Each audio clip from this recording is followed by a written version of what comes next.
Dear students, Assalamu alaikum. Today's our topic is capital subscription. This is the third stage of formation of a company. Formation of a company. तो capital subscription का मकसद क्या है? हाँ, तो इस in order to issue shares and debentures for raising funds from the public, a public company has to issue a prospectus. हाँ, तो ये हम क्या कर सकते हैं? In order to issue shares and debentures for raising funds from the public,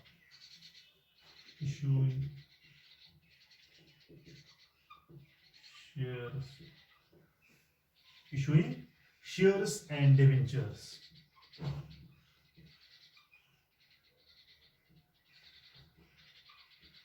तो हम कह सकते हैं इशू शेयर्स और डिबेंचर्स किस लिए? Raising funds. Raising funds from the public.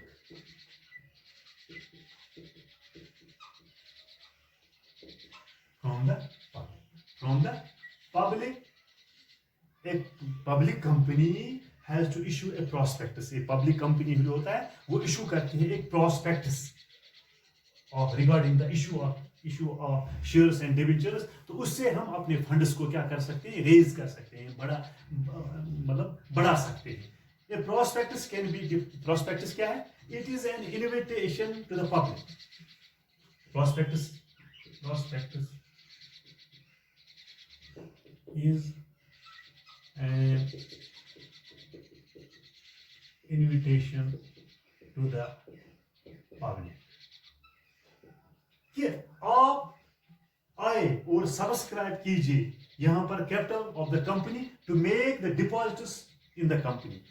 ये प्रोस्पेक्टस क्या है? This is an a sort of invitation that should be send to the public that come here and make deposits in the company. Make deposits in the company.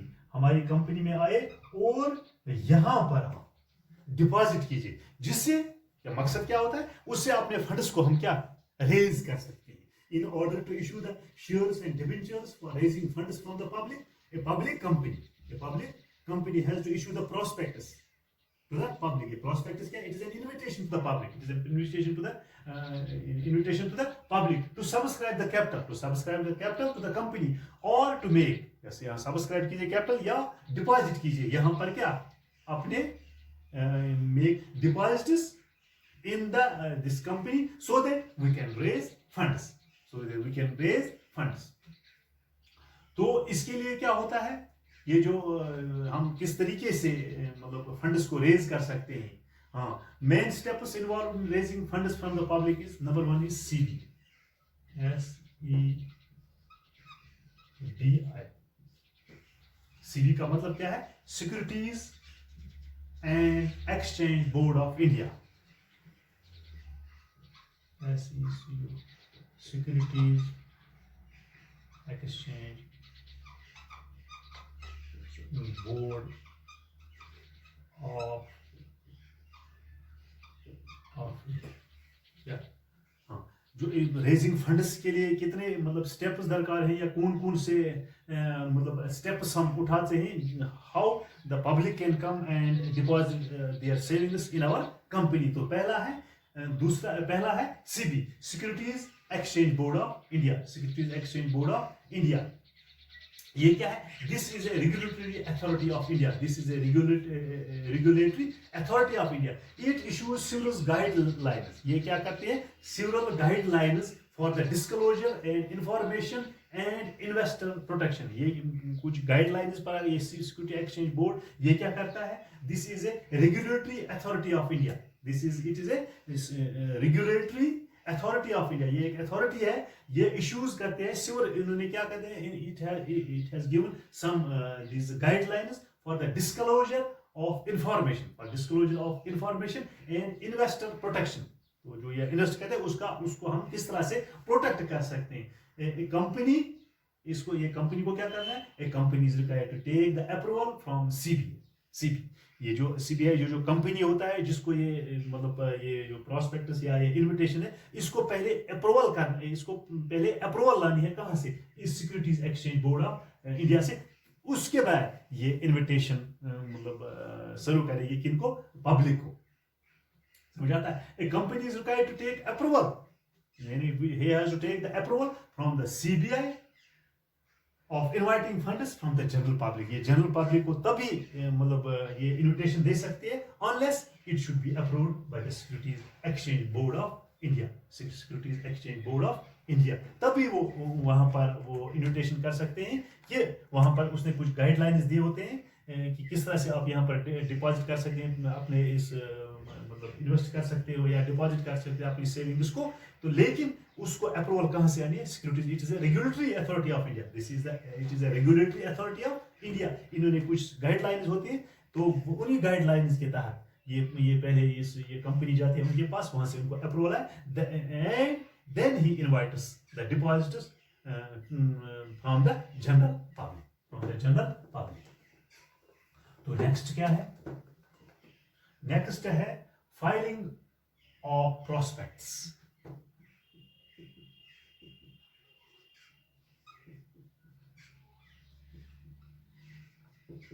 Filing of prospectus, तो इसमें क्या है, a copy of the prospectus और state. Prospectus क्या है, it is a prospectus और a statement of the same filed with the registrar of the companies। It has to be filed with the registrar of the company on the basis, इसमें क्या होता है, this information given by this document that the investor decide to invest in a company।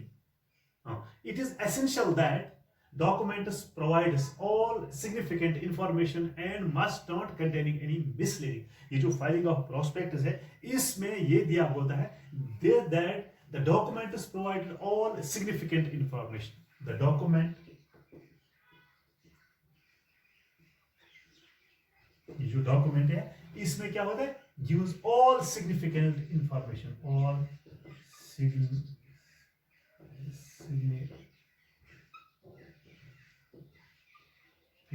information, filing of the prospectus information with the register of the office। तो वहां पर होता है and does not contain any misleading information, and does not contain any misleading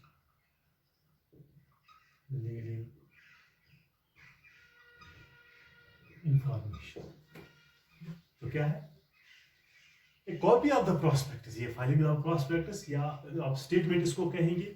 तो ये क्या है, same is field with the register of the company, यानी same is to be filled in the register of the company on the basis of this information. यही होता है जो पहले सबमिट किए थे ये प्रोस्पेक्ट, उसी के आधार पर, उसी के इंफॉर्मेशन के आधार पर given by this document that the investor decided to invest. तो किस तरह से वो इस कंपनी में इन्वेस्ट कर सकता है, that should be written on the prospectus. But the prospectus या document should have a significant relevant information and does not contain any misleading information while depositing, while investing in the company। तो उसको दूसरा क्या है, application to stock exchange, application to stock exchange.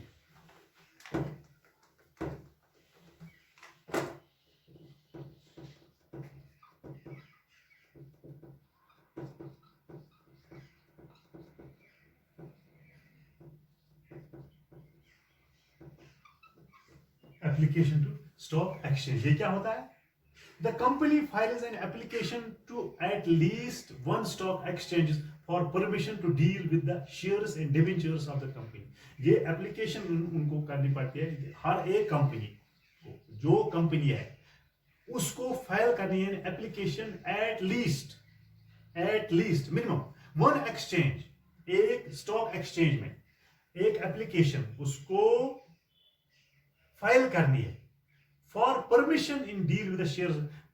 तभी वो डील कर सके किनको, shares and debentures, to deal with shares and debentures.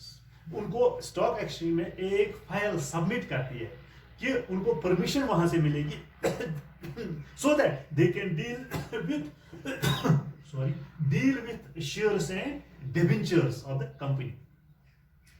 The allotment shell become void if permission is not granted. यही होता है. The allotment shall become void. Can become void if permission is not granted. If permission is not granted before the expiry of 10 weeks. 10 हफ्तों से पहले उसको ये permission होनी चाहिए. अगर नहीं तो वो परमिशन क्या हो जाती है? void हो जाती है, खत्म हो जाती है.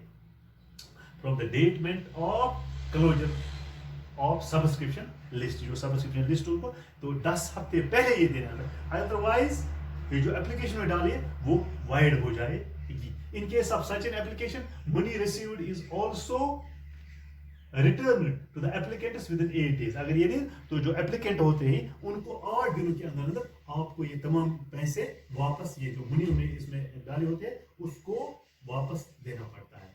वो money received is also returned to the applicants within 8 days. और दिनों के अंदर अंदर उनको वो पैसा वापस.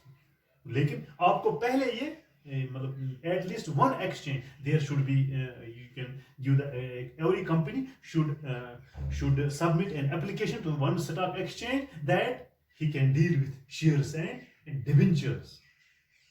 इसके बाद है अलॉटमेंट ऑफ शेयर्स है या मिनिमम सब्सक्रिप्शन है या appointment of bankers, brokers, underwriters. ये तमाम आते हैं किसमें? कैपिटल सब्सक्रिप्शन में. या allotment of the company returns to the application money to the persons to whom no shares are allotted the company. ये कंपनी रिटर्न कर दी एप्लीकेशन मनी.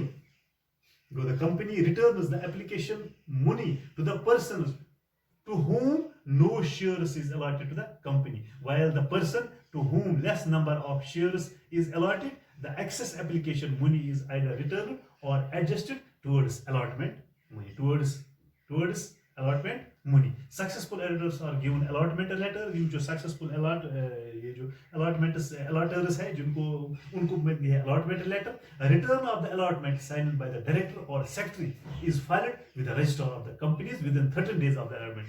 30 दिनों के अंदर जो सक्सेसफुल अलॉटर्स होते हैं जिनको अलॉटमेंट होते हैं उनको लेटर्स दिए जाते हैं. Return of the allotment sign, जो रिटर्न ऑफ अलॉटमेंट साइन होता है बाय द डायरेक्टर और सेक्रेटरी ऑफ या डायरेक्टर उसको साइन करता है, is field with the register of the companies. वो कहां पर उनको सबमिट करने हैं या फाइल करने हैं? Register of the companies with in 30 days of the allotment. Well, this was the third stage of our company, that is capital subscription. तो इस ये capital subscription या how the public can this invest the money या deposit to subscribe the capital or to make deposits in our company. Hope that you have got it. Thanks.